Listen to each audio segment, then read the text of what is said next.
Join us this Monday night as Raw celebrates 25 years of being on the air with a special 75-hour edition of Monday Night Raw, where we'll be held in two locations at the same time. First, we'll be at the original home of Monday Night Raw, the Manhattan Center in downtown New York City, where we will have the rematch of the very first match 25 years ago as Koko Beware takes on Yokozuna. What? What do you mean that match can't happen? Oh, yeah, that's right. He ate himself to death. I apologize. That was my fault entirely. But anyway, this Monday night is going to be the biggest celebration in World Wrestling Entertainment history, as for the first time in 25 years, Vince McMahon, Bobby the Brain Heenan, and Macho Man Randy Savage will come together to do commentary one more time. What? What do you mean that can't happen?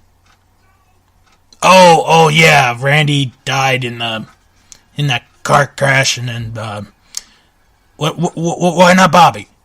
Oh yeah, that's right. I apologize.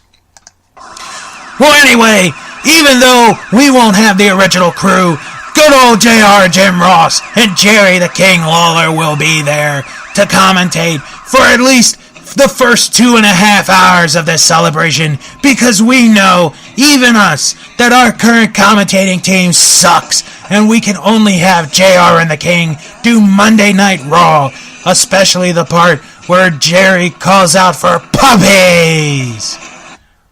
What? What do you mean he can't say that?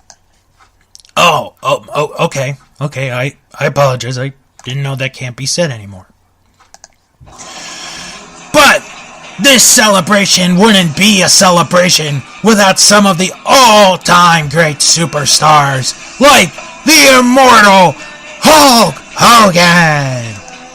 What? What do you mean he can't be on? Oh, yeah, that thing. Well, you know, I'm getting up there in age. I mean, I can't remember every single thing. I mean, I couldn't even tell you how many kids Hunter and Stephanie have. I mean, I have 3 grandkids. 6? I have 6? When the hell did I have 6? Oh, Shane. That's right. I apologize about that.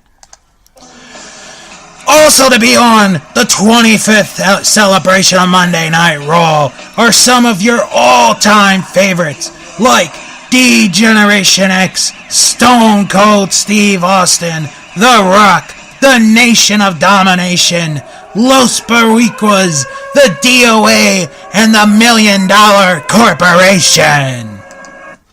Really? Nobody liked the $1 Million Corporation? Nobody? Not even you? Well, what the hell are you doing here for? Oh, okay. Remember, I am getting old. You gotta forgive me. Plus, for one night only, we're bringing back some of your all-time favorite people, such as Bastion Booger, T.L. Hopper, The Godwins, The Goon, Quang, and Avatar. What? We can't? Well, damn it, who the hell can we bring? Give me the list. Alright, yeah, Hall will be there, Nash will be there, okay. Alright, this is pretty good. Plus, for the first time since WrestleMania 33, we'll see the Phenom, The Undertaker, as he competes in another match on Monday Night Raw. What? He's not competing?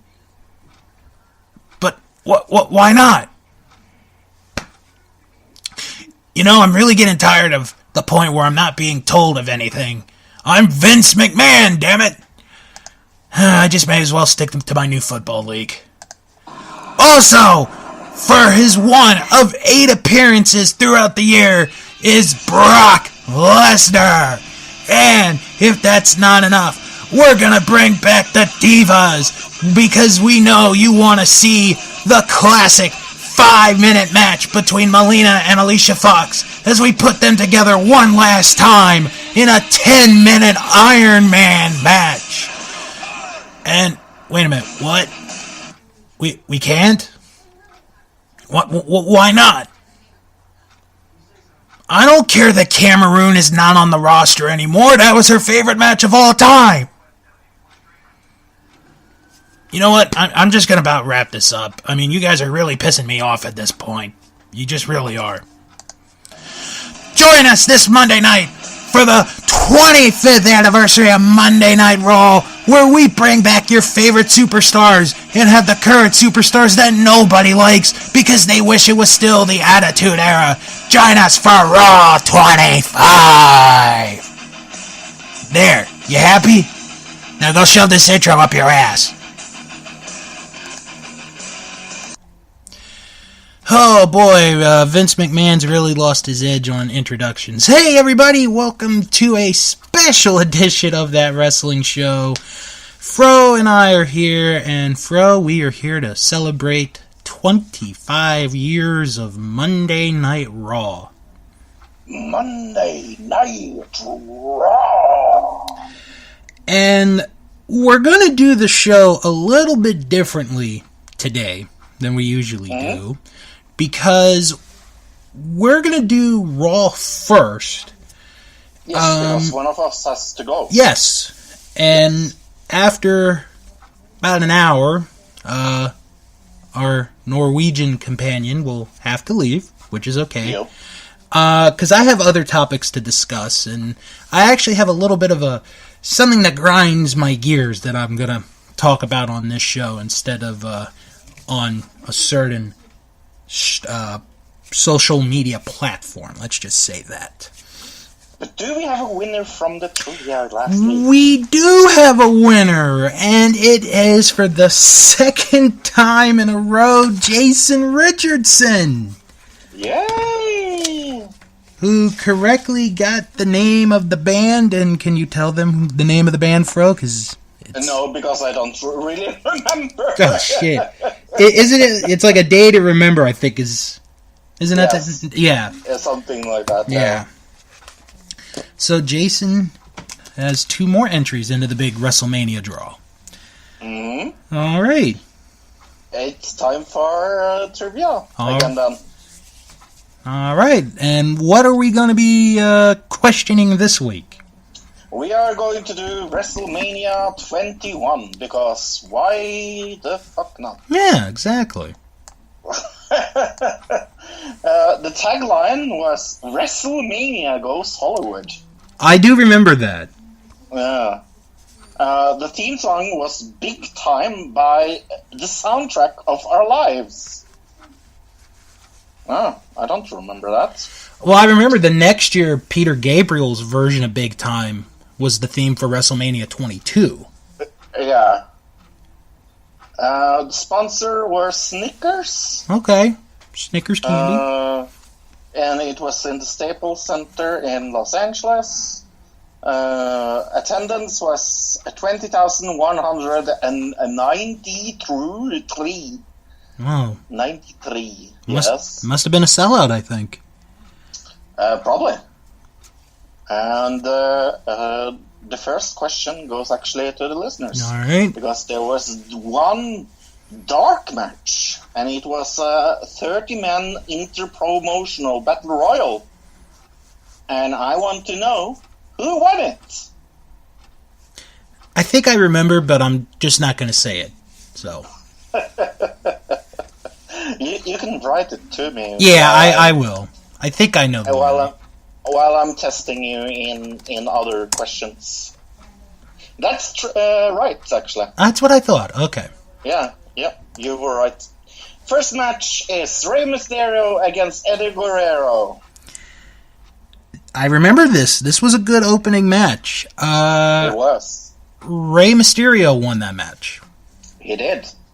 Then we had Chris Benoit. I have no clue who that is.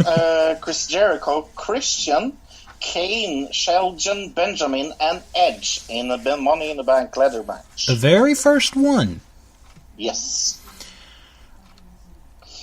Oh, that was Edge. Edge won that one. That's right. Then we have The Undertaker against Randy Orton. It's almost a little funny to ask that because The Undertaker is not supposed to lose for many, many years. Right. It's like, who won Randy Orton or Undertaker in WrestleMania? Yeah. Oh, you mean the man that didn't lose? For like another 9 years? 9 years? Yeah, so I'm guessing that you're going with Undertaker, right? Yeah, I'm gonna take that as a guess. that's a hard guess there. Then, and it was right, of course. Thank you. Then we have Chrissy Hemme against Trish Stratus. Okay, this one was for the women's match championship. Sorry. This might have been the only bad match on the show. Oh, holy shit! This was a bad match. Not the worst. There's another one that I think is maybe the worst match of the night, but that's a little later. All right. Trish won that one. She did. Then we have Shawn Michaels against Kurt Angle. The match of the show. Really? And I'll tell you a quick story before I give the answer. Bobby Heenan. Also the longest match of the night, actually. Like 27 minutes. And yeah, I was going to guess it was close to a half hour. Bobby Heenan called both men the next day and said that was the greatest match he'd ever seen live. Really? Yep. You're getting high props from someone that had been in the business for close to 40 years saying that's the greatest match he's ever seen. So, yeah. With that said, Kurt Angle won that match. Yeah. And then we have the most stupid match of the night. I'm sorry. This is a sumo match. Oh, yes, I remember this. Okay, no, you're right. And it's Akabono against Big Show. What is it with Big Show and WrestleMania? I completely forgot that match happened. Oh, what? I apologize to Chrissy Hemme and I apologize to Trish. You get a pass. Akibono won that one. Of course, in a sumo match. The Undertaker is not supposed to win at WrestleMania for some reason. Do you remember when that was the storyline when he won that WrestleMania one day? That he never won at WrestleMania? Also, yeah, that was it was hidden very well at WrestleMania 7. Oof. Anyway. Then we have a singles match for the WWE Championship, and it was Jan Bradfield Layfield against John Cena. And this is where, to me, the next era begins, is this day. Oh, yeah, definitely. John Cena would win that match. Yeah, for the first time, wasn't it? Yep, the very first time. Yeah. And he had undergone a tournament, if I don't remember incorrectly. I think you're right. Wasn't it a contender tournament? Yeah. I think so. Yeah, I think you're right, Fro. Very good. You did your homework this week. Yeah, well, I also remember that WrestleMania. That was a fun one. It's really good, underrated WrestleMania. Thank you. I was just about to say that too. Yeah. Then to end it all, we have a singles match for the World Heavyweight Championship, and it's Triple H against Batista. Like I said with the previous match, that was the night that the new era for WWE began because Batista would become World Heavyweight Champion that night. Yeah, also for the first time. Yes. Yeah. Yeah, no, it's a good and underrated WrestleMania. That was a if you fun ask one. me. Oh, Yeah. you know what? Real quick, I'm gonna test you on this because I think we both have now discovered we both like this WrestleMania. Mm. You remember the bit where Eugene was in, right? Maybe. Okay. He said in his promo that him being at WrestleMania was his second favorite WrestleMania moment. Do you remember? Do you remember what? Do you remember what his favorite WrestleMania moment was? No, I don't. When King Kong Bundy body slammed the little person in the 6-man Aw. tag at WrestleMania 3. Aww. I know how. But I think maybe the most funny one was the parody movie trailers. Oh, those were so good. Yeah. I think we're gonna have to post those up when we get closer to WrestleMania. Yeah, I remember a Taxi Driver especially. Mm-hmm. That one. Michael Cole performing his best Robert De Niro. You Yeah. talking to me?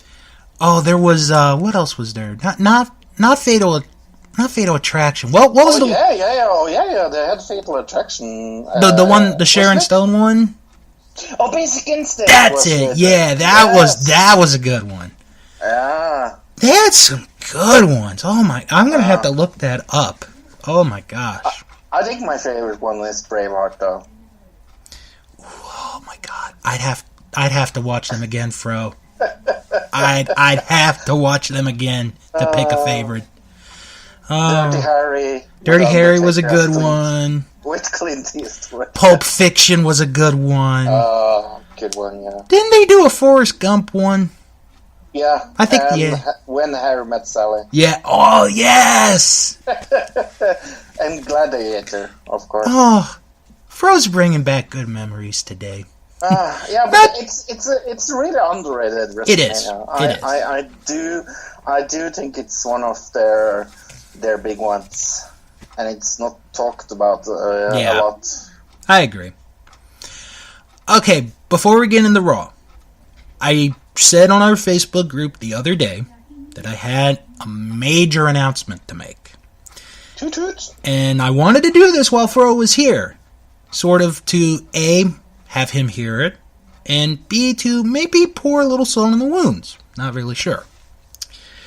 Over the past 2 years, that wrestling show has gone up the road a little bit to Joppa, Maryland for Tribute to the Legends, ran by MCW Pro Wrestling. I am here to announce that the date and the main guests have already been announced for this year's Tribute to the Legends convention. Nice. Now, they have actually bumped it up early this year. I'm not sure why. So you're going to want to mark the date down. Saturday, April the 21st. That is the day of the 3rd annual Tribute to the Legends convention. The featured guests for this one, this year, Shawn Michaels and Kevin Nash. Ooh. Oh, that's big. And I can confirm to you guys right now that wrestling show will be there again this year. We will have our table. Brian and I will be there. Maybe we'll have a couple more people this year. Who knows? But we will be there. Kevin Nash. So I just wanted to let you guys know. Tickets should be available real soon. I'm not sure when they are available, but be prepared for those tickets to go on sale. Mm-hmm. Wow. Alrighty. Let's talk 2 seconds about the big news of Goldberg going into the Hall of Fame. Yeah, that was announced Monday. I know you probably were very disappointed in that announcement. I was super disappointed. I was like, oh, is he the main event this year? I was like, yay. You know what? I can live with it, although I'm on the boat with you, Fro. I think this should have been the year The Undertaker goes in. Yeah. But I can live with it. I mean, he's on good terms with the company right now. Why mess it up and not put him in when you have the opportunity? That's how I look at it. I mean, I was never a Goldberg fan. I was never a Goldberg supporter. I am one of those that went, oh shit, are they making him the champion again before WrestleMania against Brock Lesnar? And I did understand it. I think it was the most boring match of the night, me personally. That's WrestleMania. I never saw I know the guy filled seats and he was super over and super strong and shit like that. I just, and I understand he has his place in the Hall of Fame. Yeah. I was just hoping I was hoping for another main event. Right. And I to be honest, I find it kind of boring. Well, of course, I had posted this on our Facebook group, and boy, did we have quite a good discussion on this one. Let me read some of the comments, because I'm going to save the best two for the end, because they're good arguments. Joe Sago wrote, but does he have one more jackhammer left in him? I doubt it. I think Hall of Fame is more or less saying, nope, never ever going to wrestle again. Brian Rochester wrote, I'm okay with that, I guess. Yeah, that's Brian. That's exactly how I felt. Yeah. I felt, okay. I'm okay with that, I guess.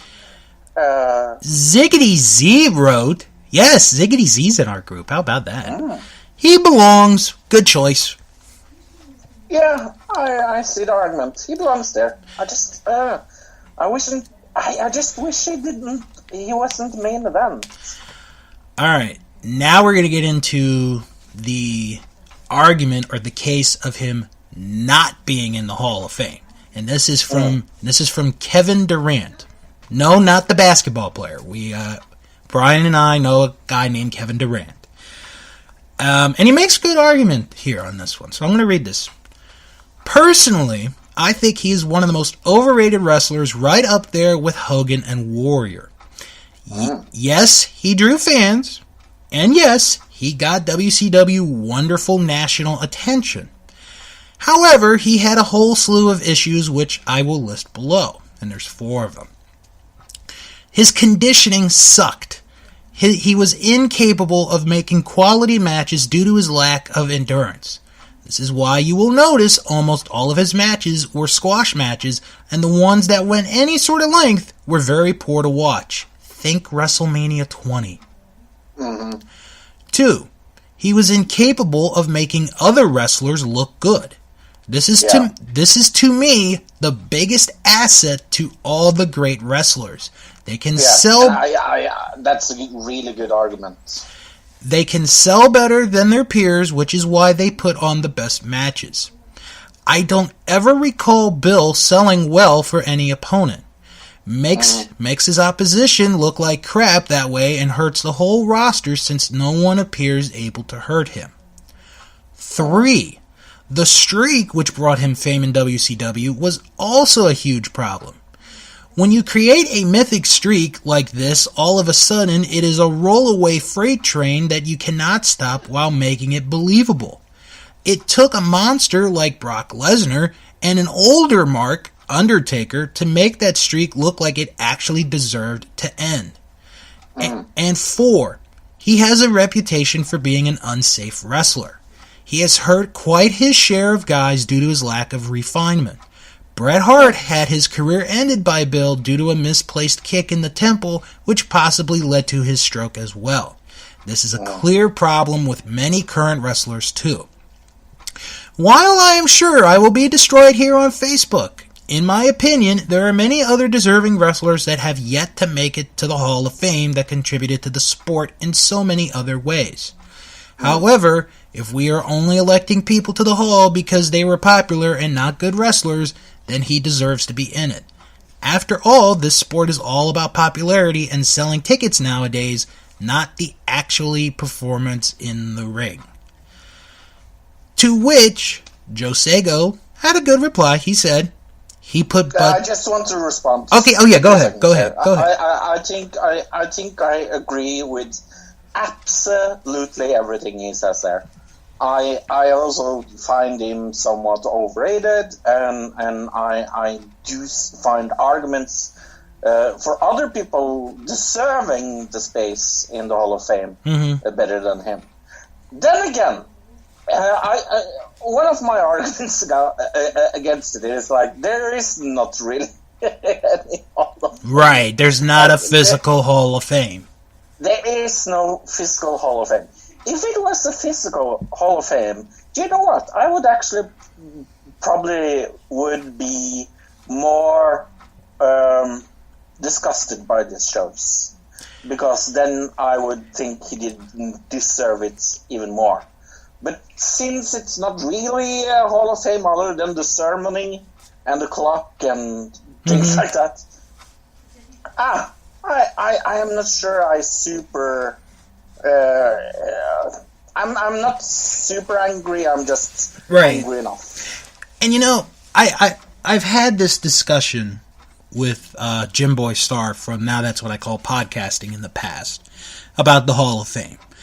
And he's on the same boat with you as far as he doesn't really recognize this Hall of Fame as a legitimate Hall of Fame because there is no physical building that is the home of their Hall of Fame.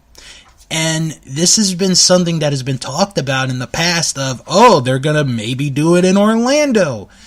Why? Just do it in New York City. That's your home base. Just do it there. End of discussion.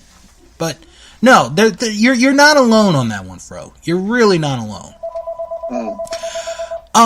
So Joe Sago replied to Kevin's comment and he wrote, he put butts in seats. That is all that matters. This is entertainment. He was entertaining to watch. He has conducted himself well outside of the ring and has been a good ambassador for WWE.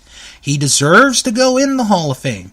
And comparing him to Hogan and Warrior is not really a bad thing. So, Kevin, you're actually not going to be ripped at all here. You make valid points. Yep, definitely. So, you get to live. How about that? All right. So, let's talk about Raw. Good draw. Really good draw. It was. It really was. Yeah. Braun Strowman. Oh my God. Fantastic. I mean, Raw is now the Braun Strowman show, isn't it? Yes. Yeah. Like, okay, I was reading an article today on Daily DDT, which you guys can download on your smartphones. And there was a very good article about how there's no way Braun cannot leave the Royal Rumble as Universal Champion now. Basically, he's saying WWE has painted themselves into a corner to where they've got to make him the champion. At this point, how can you not? It's a good argument. It is. Oh, definitely. That was really the big thing coming out of that was the Braun Strowman show. Yeah, I mean, they are building him. They have big terms for that guy. And I thought I saw, and you could correct me if I'm wrong, Fro. I thought I saw when Braun was going to the commentators, I thought I saw Booker trip Michael Cole. Yes. Okay. I was thinking about that. Okay, Yeah. I just wanted to make sure. Yep, I saw that as well. Like, oh, that son of a bitch! He tripped him up! Yeah. Yep. Oh, boy. No, they are playing it up like they are really, really scared of him. And I like that. I do. I even love it. Yeah. I was more disappointed in SmackDown this week, to be honest. I will give you 2 reasons. Okay. My main reason is that they are using footage from handheld camera phones too much. Okay. In every segment there was on SmackDown, almost. They were showing Randy Orton, for example, did a promo in the empty ring with footage from a cell phone. When they went to not Jinder Mahal, but I'm going to sound racist now. The other one. Xavier Woods? No. The Singh brothers? Foreigner. No, a foreigner. Nakamura. Nakamura, thank you. See, I am a racist. When they went to Nakamura, they did a cell phone footage segment. There was so much cell phone footage in SmackDown, and I did not like that at all. That's my first complaint. My other complaint is the US title. Oh my god, yeah, let's get into that real quick. Yeah. Because they had advertised that it was going to be just the semifinals. Yes. And then the finals was originally going to take place at the Royal Rumble. Yeah. Then... And there's something called over fast doing stuff. Like, I want there to be build up. I want there to be somewhat cohesive storylines. Right. And I can smell it 60,000 miles away, what they are trying to do. And then, the day of, they announced that, oh, the finals of the tournament will be next week on SmackDown. And then during it, they're like, you know what, we're just going to do the finals of the tournament now. Why? Why? Yeah. Makes no sense. Although, I will say, and I want to get this real quick, not 205, the Mixed Match Challenge. I thought the presentation of it was good. I thought the commentary was, for the most part, good. I mean, I'm going to give Beth a pass, Beth Phoenix, because she did admit that she was battling the flu, so, I'm going to give her a pass. Mm-hmm. I think this has potential. This could be something. So yeah. I need to watch it. Well, I won't spoil who won, so... No, don't do it. I won't. Let's just say a team won. How about that? Wow! I know. Really? Mm-hmm. A team won? A team won. I'm so surprised. Alright. But, yeah? Uh-oh. I think we lost Fro there. Hello, Fro. We have lost Fro. Lovely. Okay, so as Fro, tries to make his way back, I'm gonna let him know that, what's going on. Let's talk about, Monday night, this coming Monday night.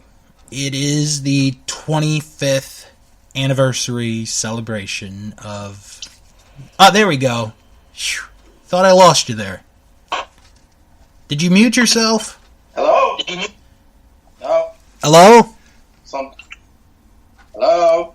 Hey, I can hear you. Can you hear me? Yes, I can hear you. Let me... I'm stuck in a fish well. Oh, you're stuck in a fish well? Hi. That's better. There we go. Yes, I was going to say, doesn't it smell like Dolph Ziggler is coming back and saying, "Oh, you don't deserve the title, you never beat me," and that is going to be the match at either Royal Rumble or WrestleMania? Ooh. I think that's where they're going. I said it right away when he was winning. Mm-hmm. Like, that's where, I mean, he laid down the title. He never said he would never be the champion. He just said that he didn't deserve it. So right. I think the storyline is, here's Dolph Ziggler comes back, doesn't beat him. I'll just have to wait and see, I guess. I smell that so far away. That has to be the storyline. Well, there's only one way to find out. We'll have to watch. Yep. So, all right, Fro, let's start celebrating 25 years of Monday Night Raw. Now, I did some research on a couple of things. Mm-hmm. And one of them happens to be what aired the same time Monday Night Raw aired that night on January the 11th. So, and actually this has the numbers, it has the ratings up for these shows that aired on network television. So, on ABC, they aired the 1990 movie Firebirds. Never heard of it. They did a 10.7 rating. On CBS was a brand new episode of Murphy Brown. The episode is called The British Invasion. They did a 19.9 rating. Mm-hmm. And on NBC, they aired a new movie called Relentless, Mind of a Killer. They did a 12.8 rating. Also, the same day that Monday Night Raw debuted, another show debuted on January 11th, 1993. Okay. I don't think anyone knows about this one. I was surprised. It debuted on syndication of The Untouchables. Oh, that was such a good show. It ran for 2 seasons. Said nobody. And it starred Tom Amandis, William Forsythe, and David James Elliott. I remember it as being pretty bad, if I don't remember incorrectly. It's 25 years ago, so I could be wrong. So, if anyone is interested in that show, it is available on DVD and Blu-ray. I'm sure it is. Alright, now, this is the fun part. I always find this fun. The price of different items in the United States. I tried to look for Norway, Fro, but I couldn't find it. Mm-hmm. I was going to do one for you in your country, but I unfortunately could not find one. So That's because we didn't exist that year.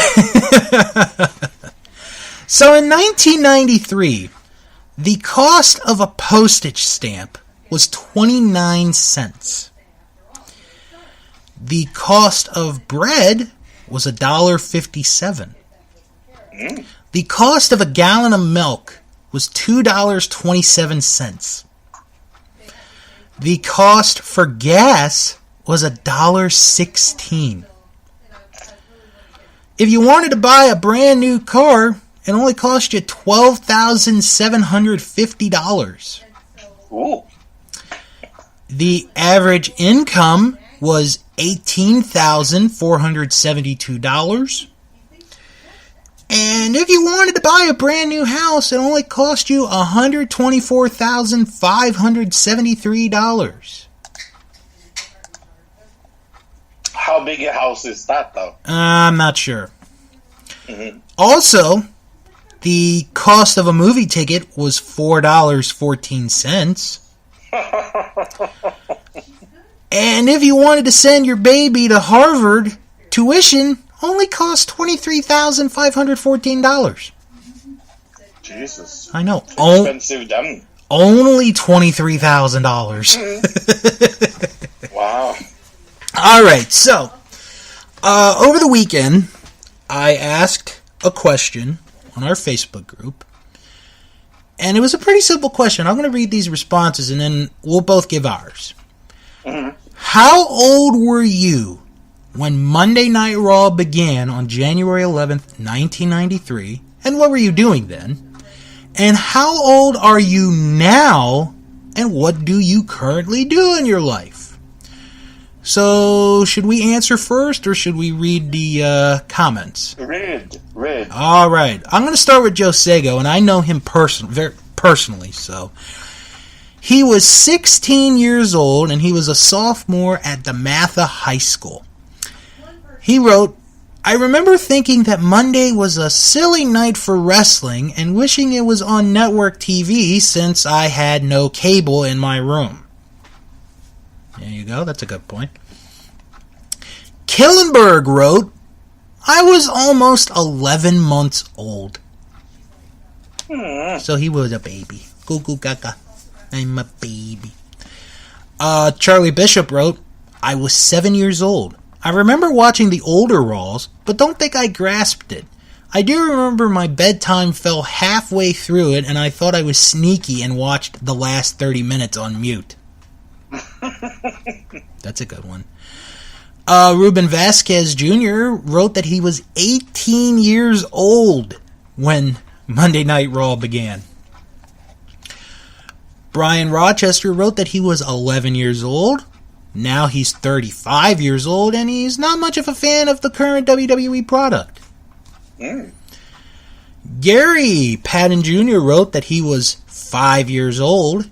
Knew I dug the Hulkster and the Warrior. Nothing too crazy. As for now, older and don't watch as much, but do kind of follow what's going on, just with WWE anymore. Jenna Winkleman, yes, we had girls type in or reply on this. She was minus 7 months old.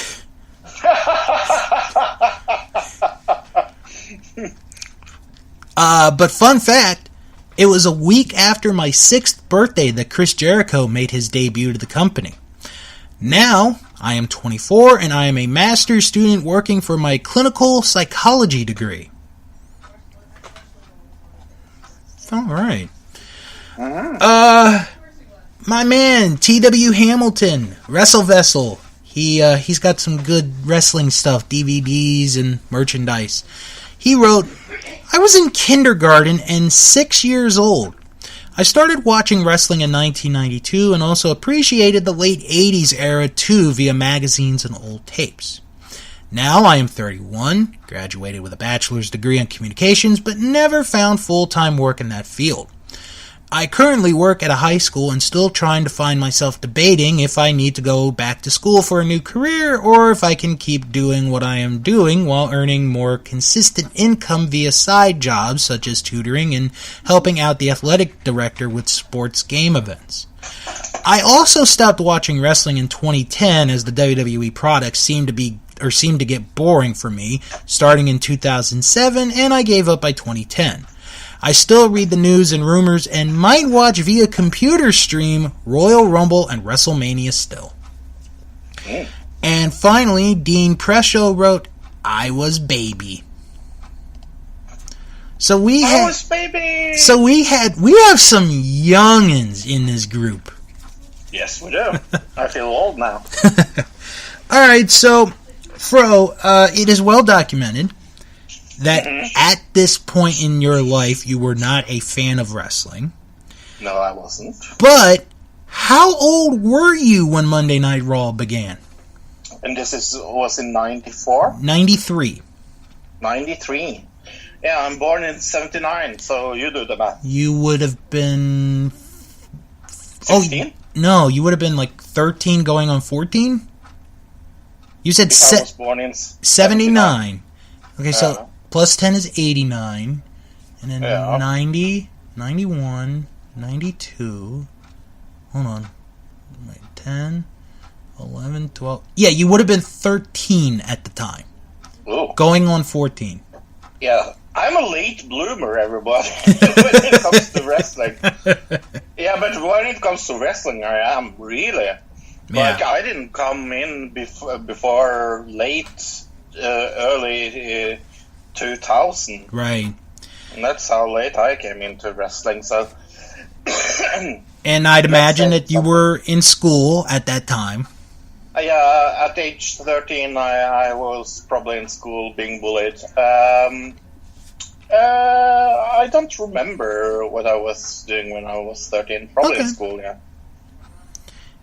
And yeah, I was trying to think about it when I came into wrestling because I was talking to my girlfriend about it. Mm-hmm.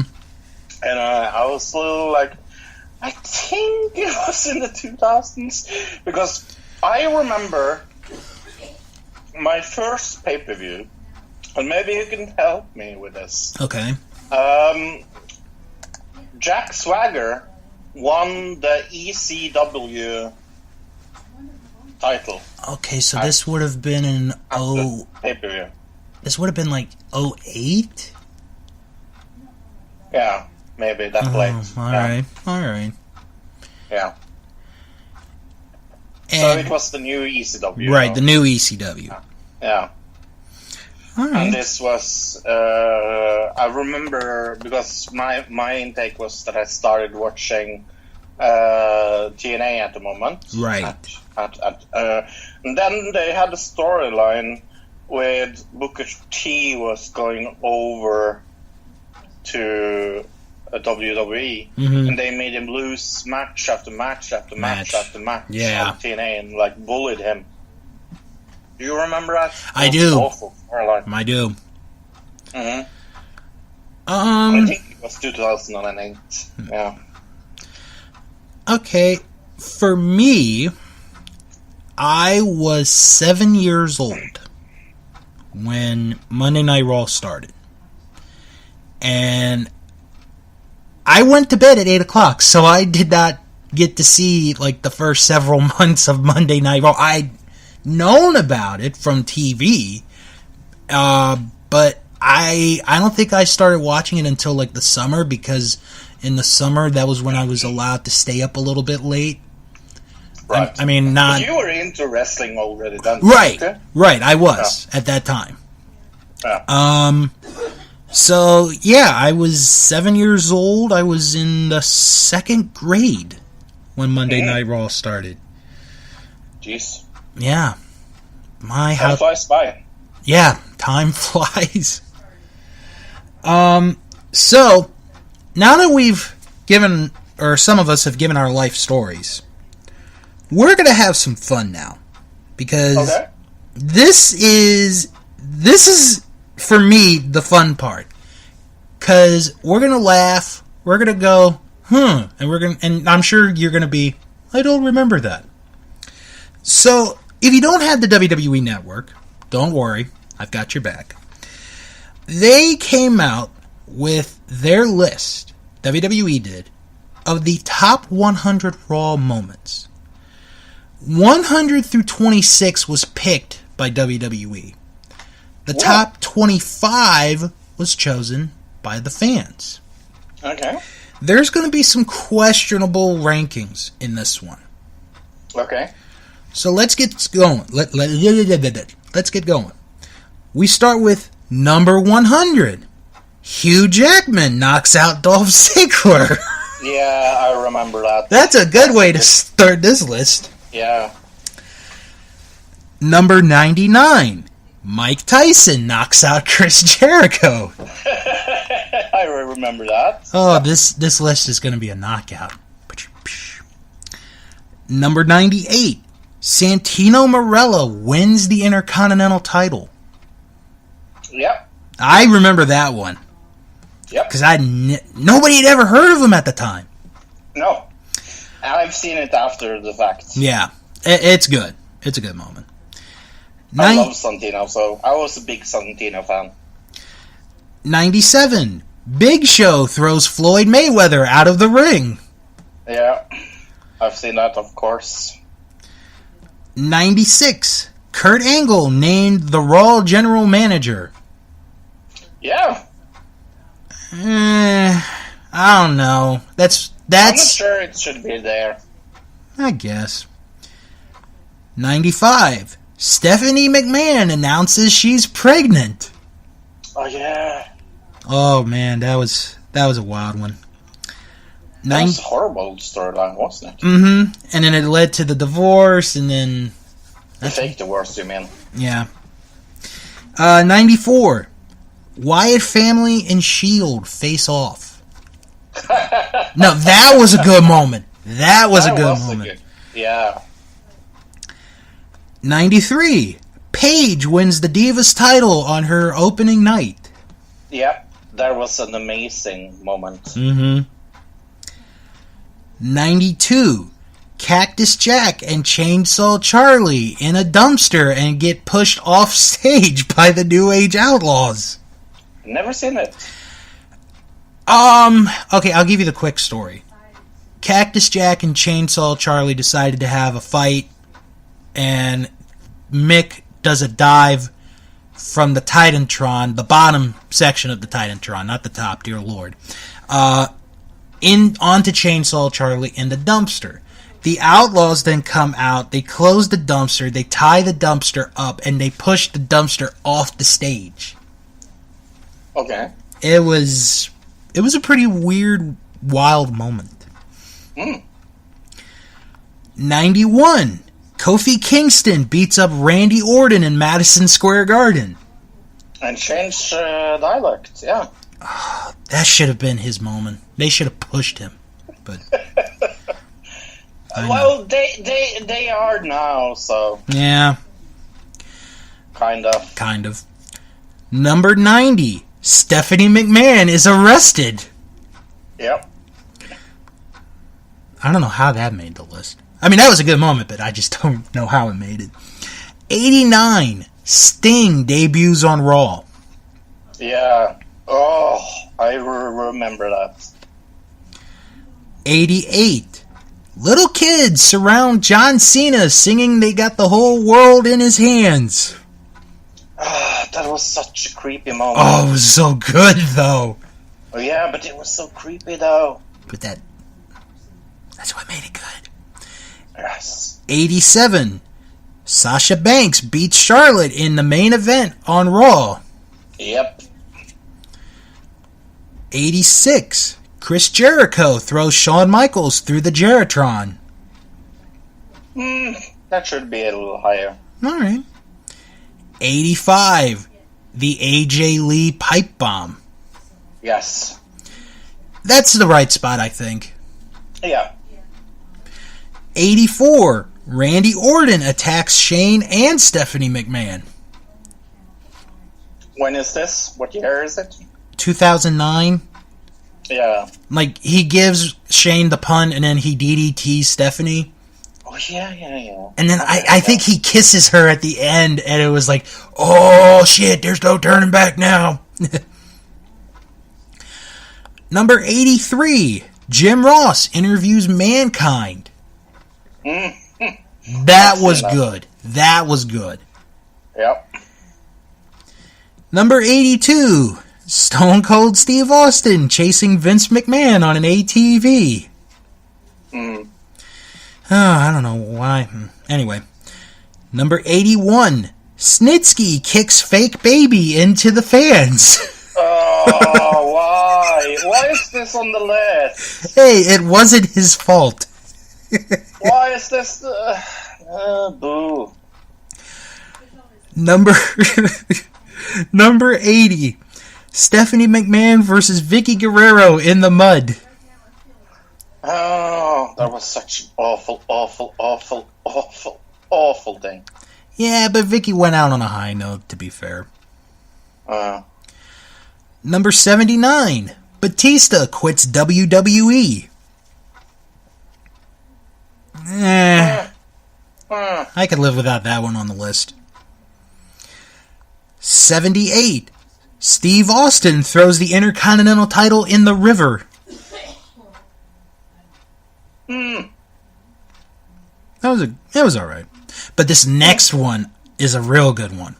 77. The Undertaker returns to confront Kane. 1998. Oh, it was so good. That was so good. Oh. 76.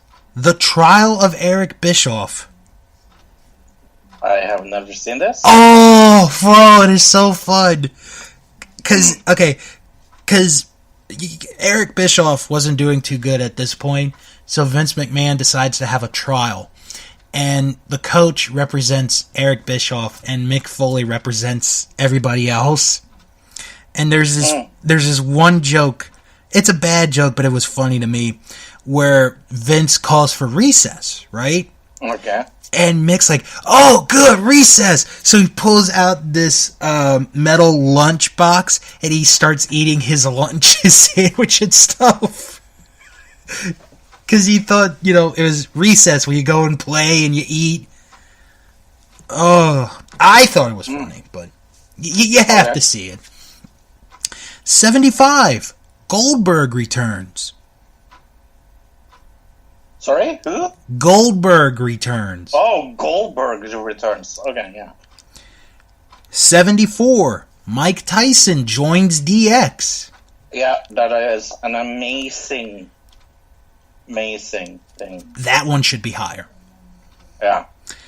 Number 3. Hornswoggle revealed as Vince's son. That was such a shit story. That was such a bad storyline. Remember when it was going to be Mr. Kennedy? Yeah, I do. 72. Dude Love debuts. Yeah. I actually remember seeing that. That was a good moment. 71. The first episode of Raw. Yeah, that has to be on there. Why isn't it higher? That's a good question. That should be higher. It should. 70. Miz cashes in to become WWE champion. Yeah, that's a really good moment. That should be higher. 69. Finn Balor surrenders the Universal title. Oh, that's way too high. That's way too high. I'm sorry. Yep. That's just way too high. Yep. 68. Stone Cold Steve Austin is sacrificed by The Undertaker. Now that moment freaked me out as a kid. That was so good. Mm-hmm. 67. Shawn Michaels retires. Aww. That was so sad I cried. Number 66. New Day become longest reigning tag team champions. Yep. Yeah, okay, I can live with that on 66. 65. Batista decides his WrestleMania 21 main event. Oh, see? We talked about that earlier. Alright. 64. Austin versus McMahon.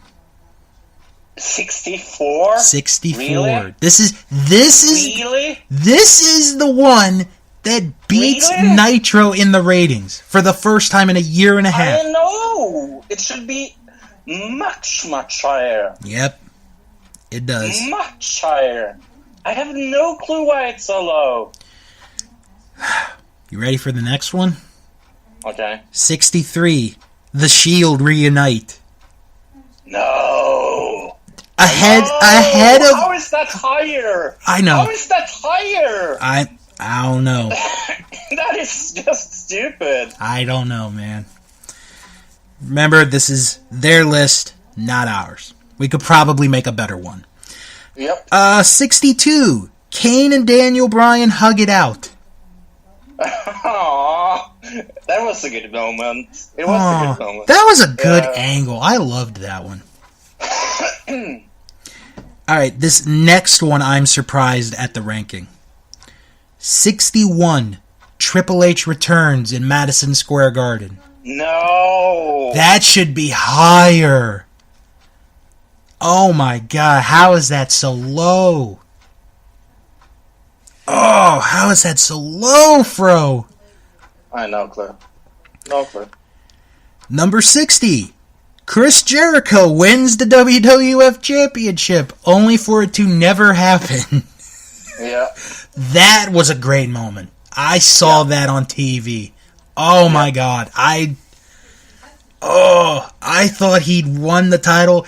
And what was so funny is like Triple H gets pissed and they get Earl Hebner, and then they get the original referee, and the original ref is like, Earl, you counted pretty damn fast. Oh god. Those were good times, Fro. Good times. Yep. 59. Shawn Michaels super kicks Hulk Hogan. No. Again.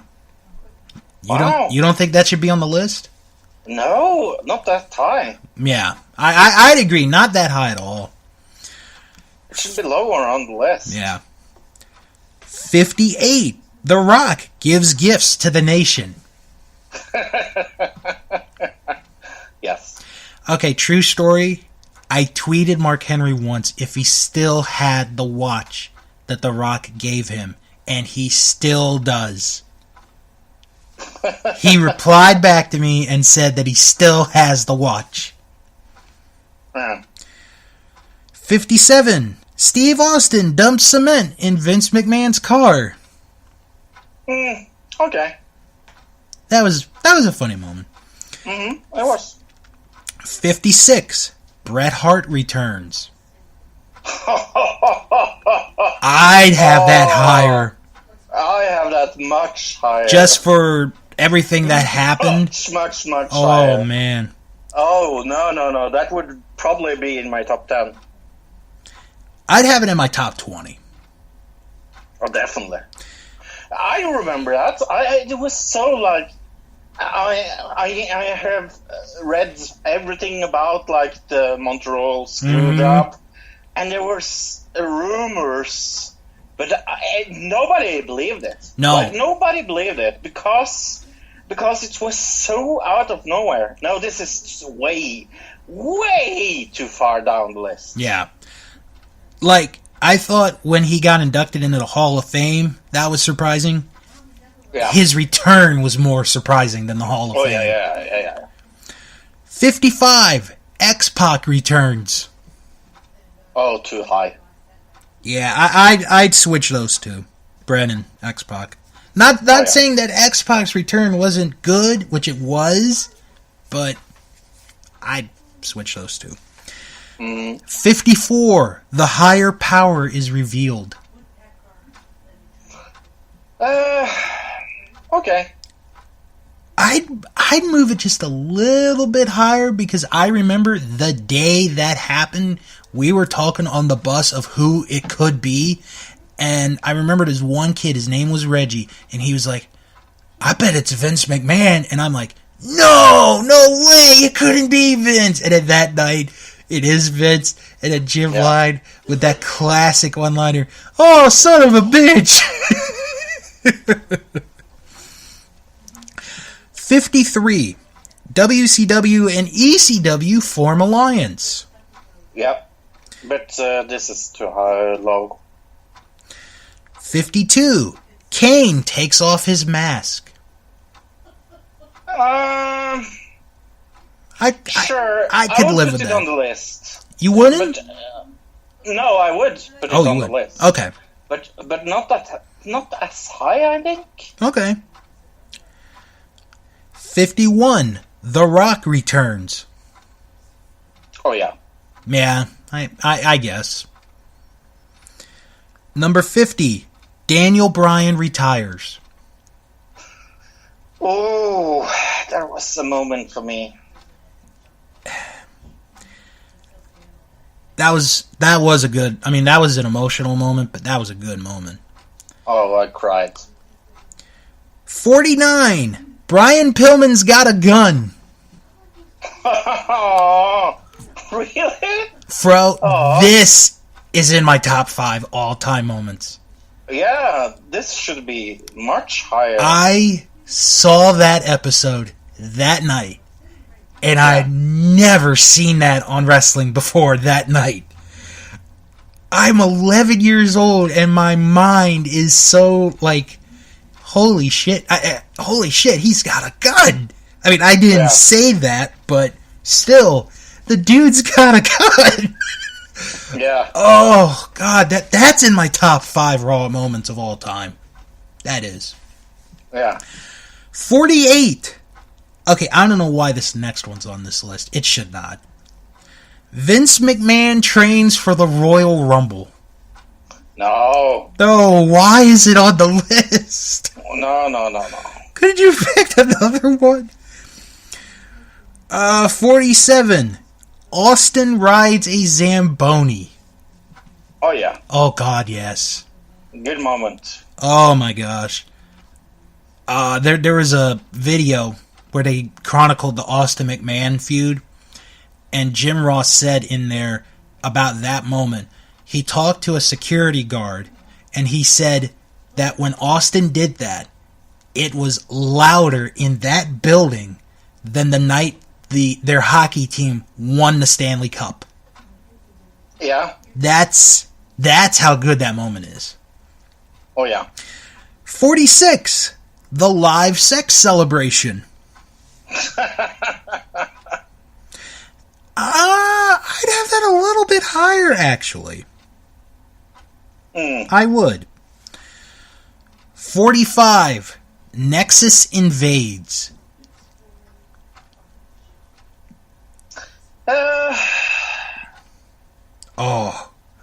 This is another one that's in my top 5.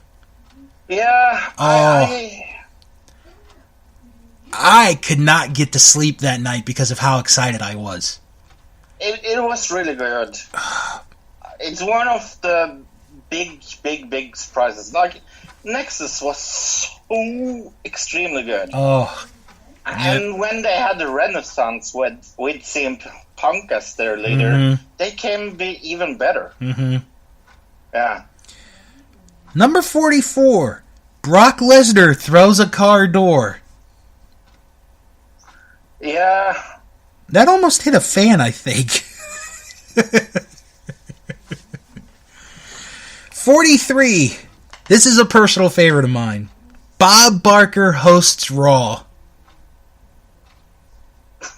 He was the best one. I don't care what anyone says. Bob Barker was the best. He's up there. I'm surprised he has not been inducted into the celebrity wing of the Hall of Fame just for that one appearance. I'm serious. Okay. Like Drew Carey, he made one appearance and he gets into the Hall of Fame. Alright, let's keep going. 42. The Ultimate Warrior's final promo. Yeah, that should definitely be in there. Just because of what would happen. I mean, because of what happened later. Mm-hmm. Yeah. That's true. 41. Vince's limo blows up. That was a shocking moment. Oh, yeah. That was a shocking one. Alright. 40. Choppy, your pee-pee!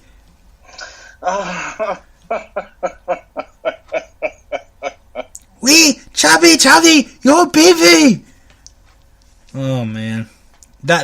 Oh my god. I honestly thought at the end of that Raw they had actually done it because, like, the last shot, like, they fade to black and you hear something happening and you hear people screaming and I was like, oh my god. And then the next week it's revealed that, like, John Wayne Bob had saved him or some bullcrap. Oh. 39. Goldberg debuts.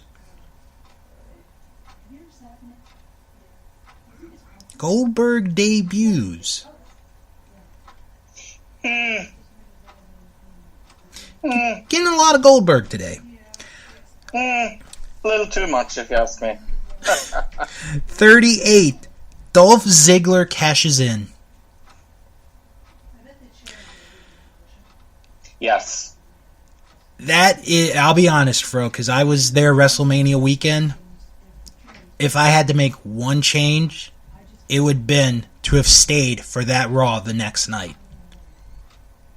That's my one wrestling regret, is missing that night in person. And I could have been there. Okay. But 37. Braun Strowman flips an ambulance. Yes. But is that more impressive than what you did this week? Ooh, good question. 36. The Spirit Squad gets covered with crap. Oh, no. A little too high on the list, maybe? Yeah. 35. Roman Reigns punches Vince McMahon. Oh, good one. Oh, man. 34. Kurt Angle and the Milk Truck. Oh, I remember that one. Oh, it was so good. The crowd is going crazy, and then Jim Ross is like, Milkomania is running wild! Oh, that was a good one. 33. Triple H gives thumbs down to Randy Orton. Oh, that was such a moment. And such a surprise for everyone. Oh, it was done so well. Yeah. That was done really well. 32. DX not reunited. Yes. That was a good one, because that would lead to the Michaels Triple H match at SummerSlam. Yeah. Really good. 31. The Rock and Hulk Hogan make the match for WrestleMania 18. Yes and no. All right. I want to hear both sides on this one. I mean, the moment itself is amazing. It is. The match was so-so. But it's more of the moment. It's more the moment than the match. Right, Yes. right. I think that's where they're going with that, is them Yes. making the match. So The match itself was... Number 30, Ric Flair's retirement. Oh, again, awful moment. And also sad. If he had never gone to compete for TNA, that is easily a top 10 moment. Easily. Oh, yeah, definitely. But the thing is, and I'll never forget this, the day after that happened, a fourth grader came up to me during recess and he asked me if I had seen the whole retirement thing. And I was like, yeah, I did. And the kid told me he cried during that. Yeah. A kid. Think about that. Someone who wasn't around in Ric Flair's prime cried. That's what makes wrestling so great, folks. It really is. 29. Vince McMahon saying, Brett screwed Brett. I mean, this is one of my favorite moments of all time. Mm-hmm. I really, really, really liked it. I really did. Yeah. 28. The Undertaker and Brock Lesnar fight. What? 38? 28. Oh, 28. Oh, this should be higher. Really? Okay. Yeah. 27. Shawn Michaels loses his smile. No. No. This is in my top 5. Really? Okay. Oh, yeah. He could have won an Academy Award. 26. And this one, while it was fun, I think this one's way too high. John Cena calls out Roman Reigns. Yeah, that is ludicrously too high. Oh my god, that's way too high. Alright, now to the top 25 voted upon by the fans. Okay. 25. Bubba Ray powerbombs Mae Young through a table. Beep, beep, beep. No. Why? Why, audience? No. It's real simple. Mae Young's an old lady. You don't do that to an old lady. But Mae was a pro. She really was for taking that. Yeah, she was. 24. The Kid beats Razor Ramon. Sure. That has to be on there. Because it proves that anything could happen on Raw. It has to be on there. 23. Eric Bischoff debuts. That should be top 10. I remember that night. Oh my god. Fro, it was unbelievable.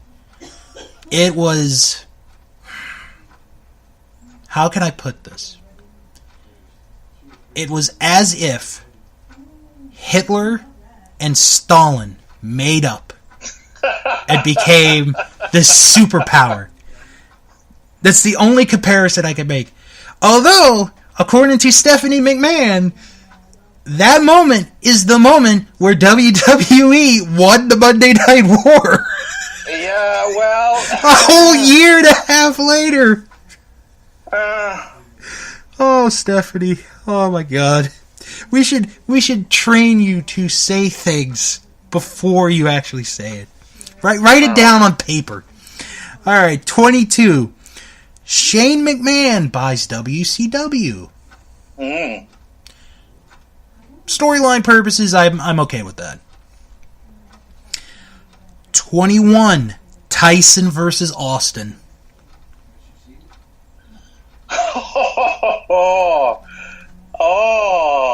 That was huge. Huge. I find this hard. Okay. Because I really like this. I know a lot of people don't. Really? Yeah. I liked it. It's a great moment. It's an important moment, too. Number 20. Rock, This Is Your Life. Yes. All right. I know what I hope is going to be there. As number 1? Yeah. Oh, well, let's see where we go. Number 19. Triple H. Talking about yes, I mean. Okay. 19. Triple H marries Stephanie McMahon. Yes. Oh, that was done so well. Yep. And you know, the funny thing is, when they showed, like, because they did the special, right? The 25th anniversary, and they did the countdown at the top 25. They showed the clip of some of the groomsmen for the wedding. If I told you right now that men like Edge and Christian and D'Lo Brown were groomsmen for Test, would you believe me? No. Well, guess what? They were. Oh, I'm sure they were. D'Lo looked good in a tux, man. D'Lo, fucking fly. Oh man. Sure. All right, number 18, the Festival of Friendship. It's a good moment. It's a good moment, a little too high. Yeah. Yes, me. It is. Maybe in 5 years it's that spot. Yeah. 17, Edge retires. Oh, again a cry moment. That was more of a shocker because I don't think anybody saw that coming. No, he has hidden it, so... Yeah. There were no rumors. No, before just that day. I remember the rumors going on, and I was going, it's the storyline. And it happened. And then I saw it, and then I was like... Number 16, Undertaker and Triple H face to face. Yeah. That was good because neither one of them said a word. That's what made it a good moment. Neither one of them said a word. 15. Steve Austin beats up Vince McMahon in a hospital. One of my favorite moments of all time. It also includes the debut of Mr. Sacco. Yep. Alright, 14. Shane McMahon returns. Yes. Yes. I'd put that in my top 5, actually. Oh yeah, definitely. Because nobody saw that coming. Nobody. Not in a million years. 13. Jeff Hardy jumps off the stage. Oh, good one. A little too high, maybe? Okay. Number 12. DX invades WCW. Oh, yeah. That's a legendary definitely. one. That's Definitely. legendary. Yeah. Number 11. Brock Lesnar returns.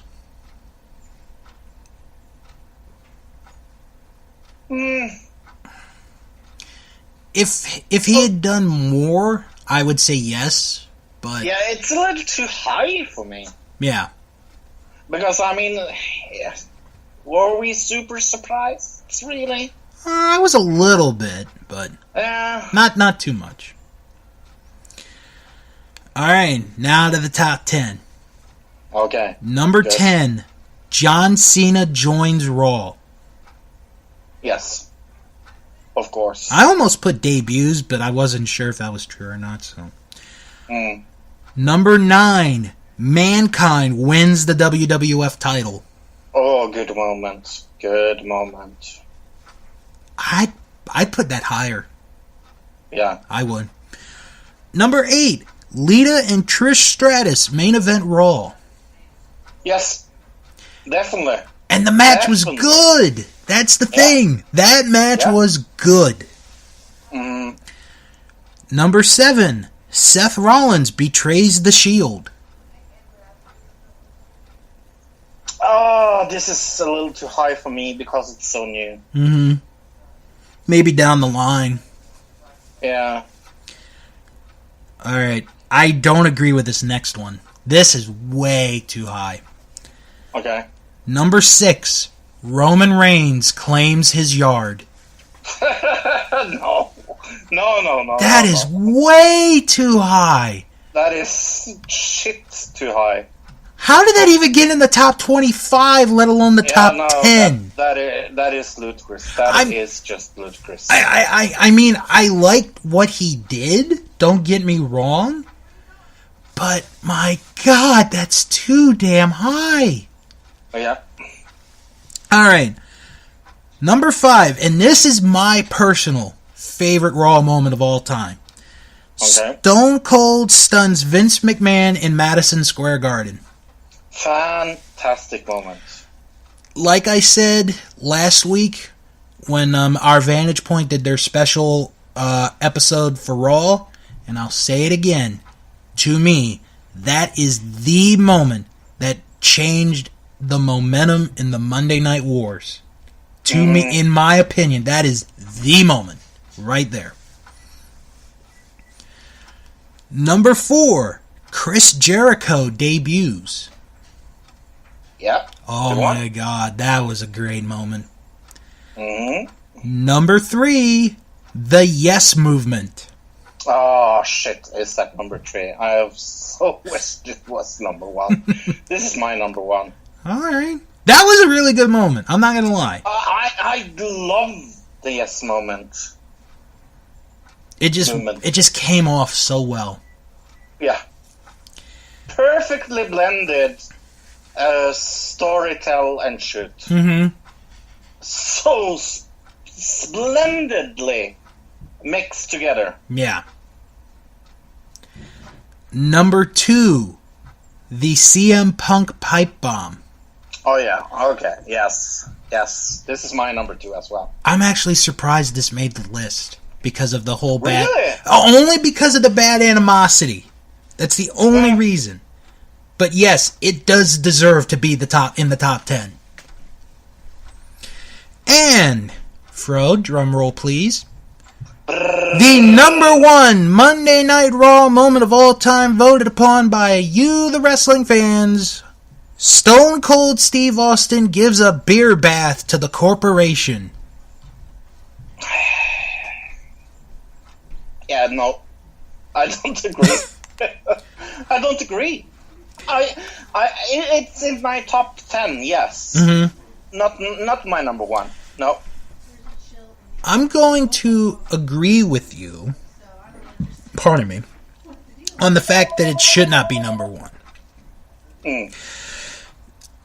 And this is my reasoning. When it happened, it was a great moment, and it still is. But you have to think about everything else that happened since that night. Yeah. And there have been some moments that are way more important than Steve giving a beer bath to everybody. Yeah. So, Fro, overall thoughts on this list? I think the list was a good list. I don't agree with some of the placements. Yeah, I'd have to agree with you. They got a lot of the good moments, and they got some great moments, but the positioning on some of them are just very weird. They are just very, very weird. Yeah. So, before you have to go, you ready? Mm-hmm. Are you ready for this Monday night? Yes. What a show it's going to be. Oh, I am so excited. I am actually... do you want to see it with me? Ooh, are you going to stay up? Yeah, if you are willing, I will. Alright, I will. Okay. Cool. The only thing I'm going to say is, if I'm not there at the beginning, it's probably because I'm posting stuff up on eBay, but that's about it. Yeah, no, I'm willing to stay up for this, actually, because I want to see it live. I hope it's not 5 hours. I hope so as well. Oh man! All right. But I'm super excited, to be honest. Yeah. And I do think it's going to be pretty interesting, to say it so. Oh yeah, definitely. Yeah. I hope they hit this out of the park like they did this week. Yes. So, before you have to go, anything you want to plug for yourself? Yes, check out a really cool other podcast I'm on called Another Digital Citizen. Check it out. And also Sharks Pond, our South Park one. He's not on this week's episode, but no, I'm not. But I'm going to come back. Let's just say that. Next week? Question mark? Maybe. All right. We will see. All right. We will see this Friday. I'm a little busy. Okay. Alrighty. We will talk to you on the show next week. I mean, the show's going to continue here, but you have a good rest of the night. We'll talk to you next week. Bye, Bill. Bye, Fro. Alright, so we have time, or I have time here, to discuss some news going on in the world of professional wrestling. And I want to talk about Impact first. And I'm going to actually give them some positive feedback on this, because from the spoilers that I read, and I'm not gonna tell you guys about some spoilers because I think you guys have heard some of them this week. They seem to be doing a good job. They're getting rid of one title, a title that they really don't need, so I'm fine with that. They have made their main event of their pay-per-view, so that'll be an interesting main event match. Like I said, I'm not going to spoil it here this week what the main event is going to be, but so it'll happen in April. My only negative, and this is my only negative, why did you bring back Scott Steiner? Why? He doesn't need to be there. He really doesn't. Why is that man there? He just doesn't need to be there. He really, really doesn't need to be there. Why? Why?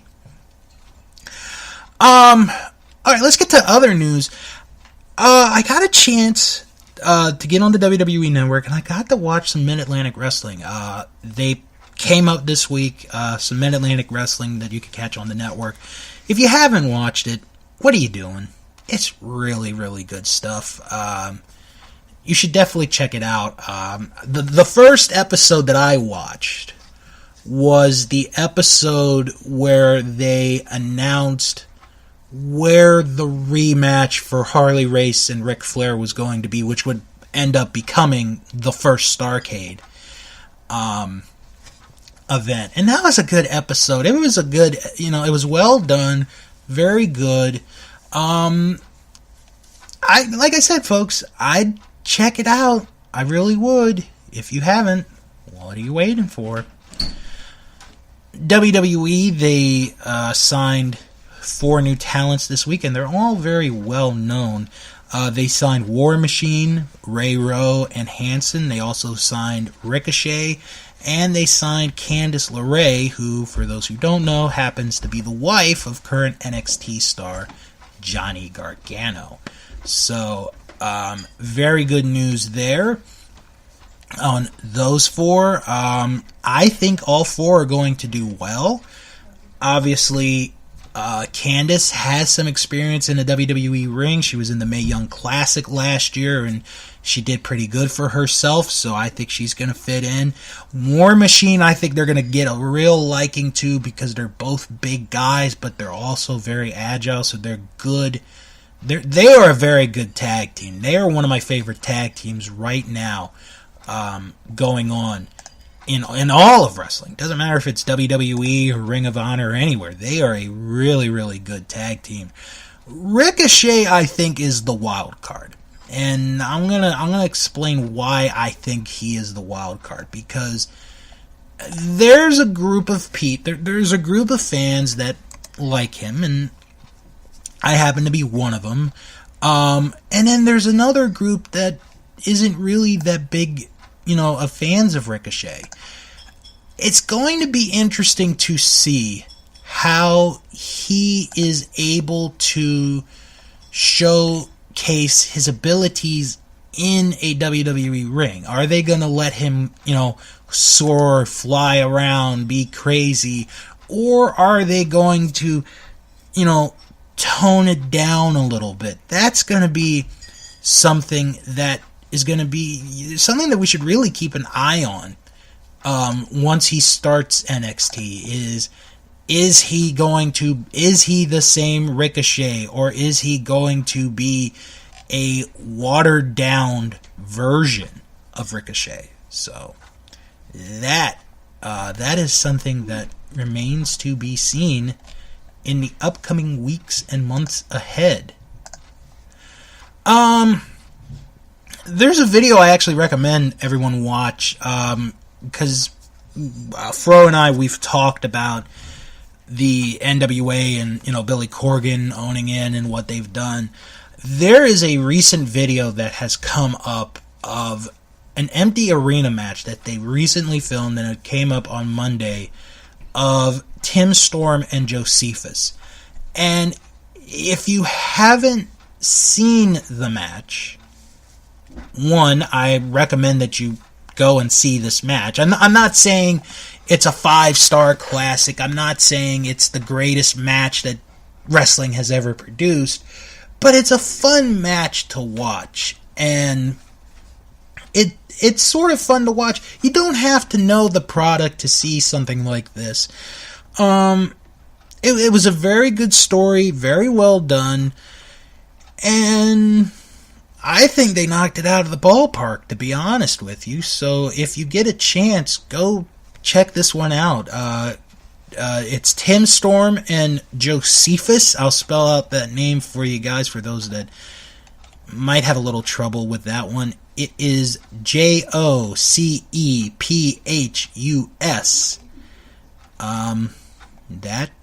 That's what you're looking up. Some unpositive news. I know that's not a real word, but we're going to use it for this one. Jay Uso got arrested the other night in Hidalgo, Texas. He was drinking while intoxicated. This is his first offense, and he was arrested by the Department of Public Safety. He went out on bail or on bond, $500. The charge is being considered a Class B misdemeanor, provided that his alcohol blood level was under 0.15%. For a first conviction, he could have his license suspended for 90 days or up to a year. There's also the possibility of jail time, but that is to be determined at a later date. WWE did release a statement on Jey Uso's arrest, saying, and I quote, "Joshua Fatu is responsible for his own personal actions. We are investigating the matter and awaiting information from local law enforcement officials." I'm not going to make an excuse for what Jey Uso did because it's a very dangerous thing. However, he did not hurt anybody, to the best of our knowledge. He did not get into an accident. He just got arrested for being a little drunk. I don't think he's going to serve jail time. If he does, I will be very, very surprised that he does serve jail time or any type of jail time. I think at worst, he'll probably have his license suspended and he will probably have to pay a fine. That's my guess, but then again, I could be wrong. Sticking with WWE, we talked about a couple of weeks ago how they put out children's vitamins. Well, WWE is putting out fruit snacks. This is a press release today, and I'll read this to everyone. PLB Sports has partnered with WWE to create and launch fruit snacks featuring WWE superstars called WWE Superstar Snacks. Made from real fruit juice and naturally fat-free, the fruit snacks are in the shape of the WWE logo and come in 6 flavors: cherry, apple, orange, strawberry, blue raspberry, and grape. The 10-count box will be available at Jewel Osco, Wegmans, Giant Eagle, Woodsman, Markets, FYE, and other fine retails. They are also available at the recently redesigned PLBSports.com. John Cena, Roman Reigns, Sasha Banks, AJ Styles, and Naomi are prominently featured on the box's front panel. Ty Ballou, the president of PLB Sports, said, quote, "We are thrilled to partner with WWE on their first ever fruit snack program. Our product is naturally fat-free, made with real fruit juice and no preservatives. WWE Superstar Snacks apply to all ages and are absolutely delicious," unquote. Other sports athletes that PLB Sports have worked with in the past include Justin Verlander, Rob Gronkowski, Kurt Warner, Miguel Cabrera, Anthony Rizzo, Doug Flutie, Marc-Andre Fleury, and Jerome Bettis. So, some very interesting news there. All right, I don't know. It's a weird story, but this is maybe the big story of the week. Maybe. And that is that there are allegations coming out that Roman Reigns had been supplied with steroids. A gentleman was recently arrested in Miami Richard Rodriguez, that is his name, and he is a steroid dealer. Well, he was arrested, and he had listed some clients that got steroids from him, or at least that's what he claims. They include actors Mark Wahlberg and Josh Duhamel and Roman Reigns. Now, here's the thing. This is only an accusation. We have no other details other than that. Roman Reigns did release a comment about this situation, and I will read this statement to you. He said, "I have never heard of Richard Rodriguez or Wellness Fitness Nutrition. I learned from the mistake I made nearly 2 years ago and paid the penalty for it. Since then, I've passed 11 tests as part of WWE's independent drug testing program." The mistake that Roman is referring to is when he got suspended for 30 days for failing a drug test. This story is a big story, and this is something we should pay attention to. I mean, we shouldn't have a microscope over it, but this is something we should keep an eye on for the next several days or maybe even weeks. Because if it comes out that Roman Reigns did in fact get steroids from this gentleman and he lied to us, there might be some big consequences coming his way. We know that Monday night on Raw, he's going to defend the Intercontinental title against The Miz, which probably more than likely, he's going to lose the Intercontinental title. I think he's going to lose the Intercontinental title. But it's been rumored for a year that he's going to face Brock at WrestleMania for the Universal title. But we don't know that right now. Now, there was a quote or a comment that Richard Rodriguez made about Roman Reigns and how he is, and I'll read this to you guys. This is from the Melts from from Wrestling Observer. He said, Rodriguez did, about Roman Reigns, "He is a very down-to-earth person. However, a situation involved in which, oftentimes when you're brought to trial, which I was not, I decided to take a plea. However, they disclosed discovery. Discovery is basically the proof they have against you. One part of the discovery is what's called tried and true statements, which is basically disclosing everybody whom the investigators or people that were investigating you have spoken to with regards to your company, with regards to you, with regards to any other co-defendants that are associated with the indictment. So that's one of the reasons I disclosed him." So, like I said, this is a big deal, this story. Because if it comes out true that he did, in fact, get steroids from this guy,